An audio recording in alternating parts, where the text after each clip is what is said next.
I still hear her voice sometimes. Patricia Sullivan, our HOA president, screaming through my front door at 11:47 p.m., threatening to call 911 if I didn't let her in. The irony. She did call, and my wife was the one who answered. That call ended with handcuffs on Patricia's wrists and the end of her little suburban kingdom. But 6 weeks before that night, I couldn't have imagined just how far she'd go, or how far we'd have to go to stop her. When we moved into Maplewood Heights, I thought it was the American dream. Quiet cul-de-sacs, fresh lawns, smiling neighbors who all seemed just a little too polite. The first to appear was Robert Coleman from next door, warm smile casserole in hand, but his eyes flicked nervously toward the end of the street. "She'll show up soon," he said under his breath. I didn't even have time to ask who before I saw the silver Lexus roll up at exactly 3:00 p.m. Out stepped Patricia Sullivan, mid-50s, platinum hair, red blazer, clipboard in hand. She didn't knock. She announced, "I'm Patricia Sullivan, president of the Maplewood Heights Homeowners Association." The way she said it, you'd think she was governor. My wife Jennifer came out from the garage, still wearing her 911 dispatch uniform. "We're still unpacking," she said evenly, smiling just enough to be polite. Patricia's eyes flicked over everything: our driveway, the toys, the color of our trim. "Your moving truck left tire marks. You'll need to address that. And children's items must be stored out of sight. We have rules about maintaining aesthetics." Then Lily, our 7-year-old, came running up with her bubble wand, showing off her new trick. Bubbles floated right onto Patricia's perfect blazer. She flinched like they were acid. "Charming," she said through clenched teeth, "but we discourage front yard play during visibility hours." Jennifer crouched beside our daughter. "Remember, honey, we only call 911 for real emergencies when someone's hurt or in danger, not for silly things like bubbles or hurt feelings." I swear I saw Patricia's eye twitch. Before leaving, she took pictures of our house from every angle. "Your initial inspection is Saturday, 7 a.m. sharp," she said. "I expect full cooperation." Then she smiled that predator's smile and drove off. That night, her welcome email arrived, 47 pages of rules and fines. Jennifer looked at me over the laptop. "This isn't about community standards, it's about power." She closed the computer. "We document everything, every threat, every word." By Saturday, we were ready, or we thought we were. Patricia showed up with 2 board members, Dorothy and Rebecca, carrying clipboards like weapons. "Good morning, Mr. Brooks." "Ready for inspection?" she chirped. "Actually," I said, "state law requires 24 hours written notice before any property inspection." Her smile froze. "Our bylaws supersede state suggestions." Before I could respond, Jennifer appeared beside me, calm and composed in her dispatch uniform. "It's not a suggestion. California Civil Code Section 4265. Would you like me to read it to you?" The temperature dropped 10 degrees. Dorothy looked nervous. Rebecca stopped taking notes. Patricia's jaw clenched. "We'll conduct exterior inspection." "Only," she snapped. For the next 30 minutes she listed absurd violations. Our grass was too tall. Our garage door was excessively beige. A crack in our driveway was community degradation. Jennifer let her talk, then asked sweetly, "You do have documentation for taking photos of personal property, right? Otherwise those fines won't be admissible." It was a bluff, but it worked. Dorothy actually lowered her tablet, and then Robert Coleman appeared on his porch. "Everything okay, Mike?" he called. Patricia snapped. "Mind your own violations, Robert." He smiled. "Already filed my variance, following proper procedures." For the first time she looked rattled. But Patricia wasn't done. Monday morning I opened my front door to find 14 orange violation notices plastered across it, each one more ridiculous than the last. Mailbox half an inch off. Dandelions exceeding community standards. $5,000 in fines before breakfast. I just sat there staring at them, feeling something crack inside me. Jennifer came home from her night shift, eyes heavy with fatigue. When she saw the papers, she didn't get angry, she got focused. "Look at the timestamp," she said.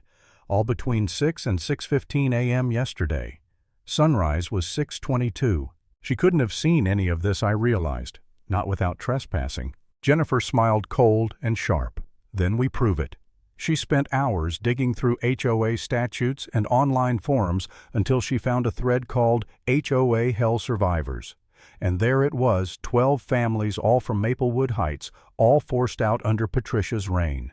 And every single house had been bought by different LLCs with one common name, Sullivan Property Investments. "She's running a real estate racket," Jennifer said. "Force them out, buy cheap flip for profit." I wanted to storm down the street and scream at Patricia right then. Jennifer stopped me. "No, that's what she wants. We fight smart." By the next day, she'd written the most brutal, polite letter I'd ever seen, citing every procedural failure, every fabricated fine, every law Patricia had trampled. She sent it certified mail to every board member, the city attorney, and the real estate commission. If she thinks she's the only one who knows how to use rules as weapons, Jennifer said she's about to learn otherwise. But Patricia hit back fast. She fined 6 more families, the same neighbors who'd stepped onto their lawns that morning to watch. That was her mistake. Fear turned to anger. Robert made a group chat. "We're done being afraid." A few days later, I was reviewing fence permits when a city inspector showed up. "Anonymous complaint," he said, apologetically. "Unpermitted construction." He looked around. Nothing was under construction. "Between you and me," he added, "we've been getting a lot of calls from this neighborhood." Same voice every time.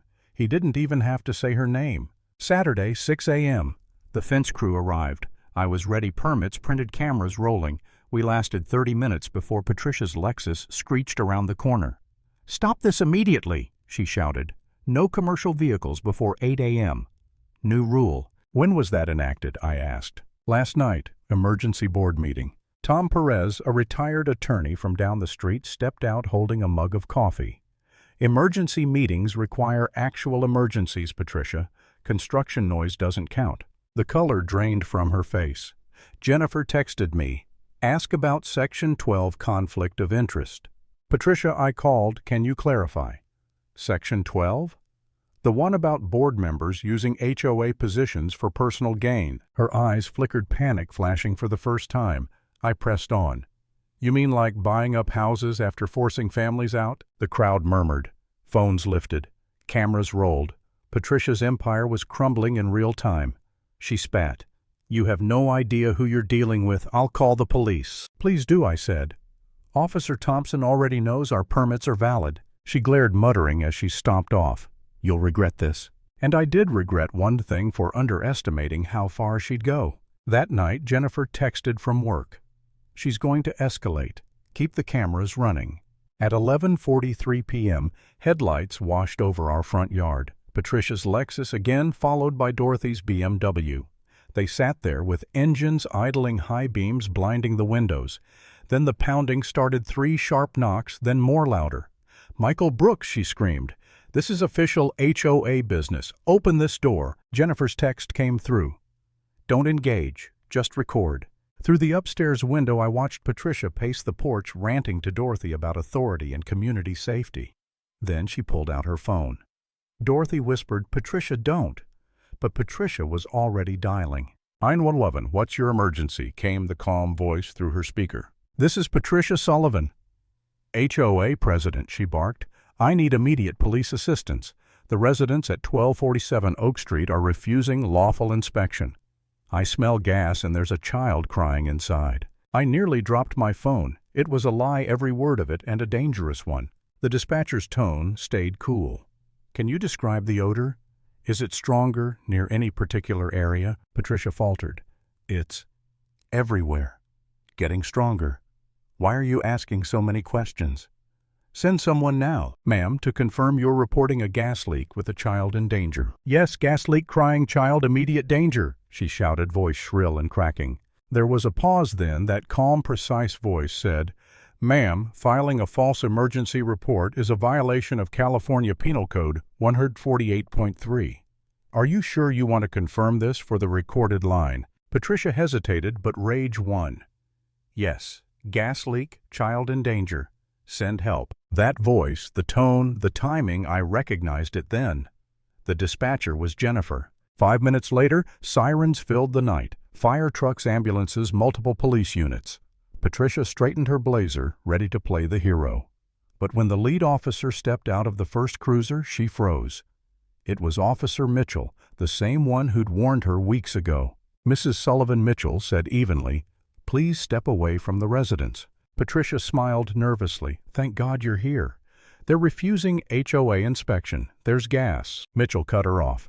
"Hazmat's been scanning for 5 minutes. No gas detected." The words hit like a hammer.